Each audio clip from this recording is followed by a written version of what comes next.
வணக்கம். பொய்கள் வெல்லுமா?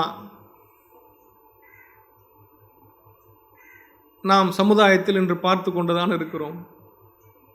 பொய்கள் வெல்லுவது போலத்தான் தோன்றுகிறது. பொய்கள் வெல்லவும் செய்கிறது. ஏன் தெரியுமா?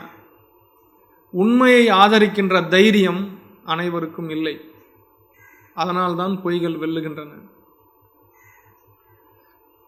பகவான் கிருஷ்ணர் பகவத்கீதையில் சொல்லுகின்றார், அறியாமையில் ஒருவன் பொய் பேசுகிறான், தவறுகளை செய்கிறான். அவன் அறியாமையில் இருக்கிறானே, அவன் மேல் நாம் கருணைதானே காட்ட வேண்டும் என்று அர்ஜுனன் பகவான் கிருஷ்ணரிடம் கேட்கின்றார். உண்மைதான் ஒருவனை வளப்படுத்தும், வாழ்வளிக்கும். அவன் அறியாமையில் இருக்கிறான் என்றால் அவனுக்கு தண்டனை வழங்குவதே அவனுக்கான வரம்.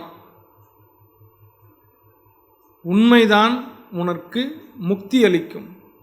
எனவே உண்மையின் பக்கம் நின்று நீ செயல்படு, நான் சொல்வதை நீ கேட்டு செயல்படு என்று பகவான் கிருஷ்ணர் குறிப்பிடுகின்றார்.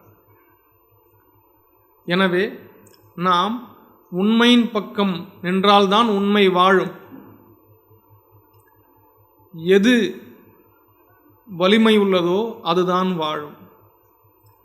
எதன் பக்கம் நின்று மக்கள் வலு சேர்க்கின்றார்களோ அதுதான் வாழும்.